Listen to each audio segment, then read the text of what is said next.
Dinner was haunted, but not catastrophic.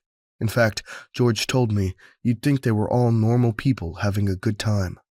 Walt and Madeline sat closer together and touched one another now and then, on the arm, above the table, or more visibly surreptitious, on the knee, as if it were a secret. He lit her cigarettes, and she laughed at his jokes. When she made to retrieve a shawl, the beach cooled quickly once the sun was down. Walt stood and helped her with her chair. They acted effortlessly, as if they were in public. Jacques, of course, did not belong, and he knew it. They chose to leave his presence unexplained.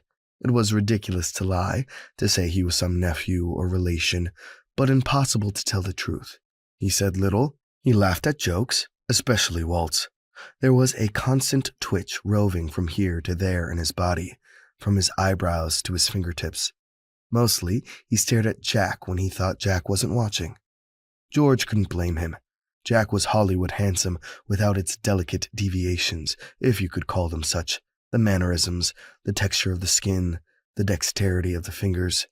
Jack was what Jacques would call, with a moan in the back of his throat, a man, and after being in his presence, the boy would need, György knew, a great deal of attention. György hoped that Walt might drink too much to be up for the task, and that Jacques would find his way to his own room. He was feeling amorous himself. After dinner, there was champagne, and after that, a farce of dancing.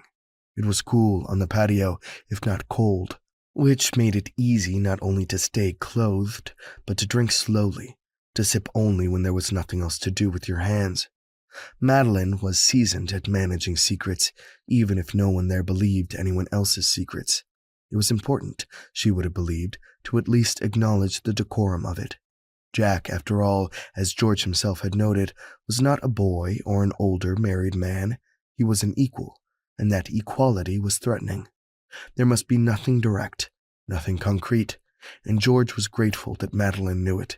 This wasn't, as it were, her first role. "I'm so spoiled," she said, feigning the right amount of tipsiness. Jack led her in a gangly waltz around the pool, while György and Jacques and Walt wallflowered along the balcony, the moon and its strewn splinters in the surf at their backs. It was honest, and György wondered how long it had been since she'd taken a lover of her own, rather than play chess, or checkers, rather, with the terribly, terribly interesting men she tended to collect. She was a lonely kind of spoiled. Eventually, they did drink too much. Jacques fell asleep on the divan in the salon, and Walt passed out in a lounger by the pool.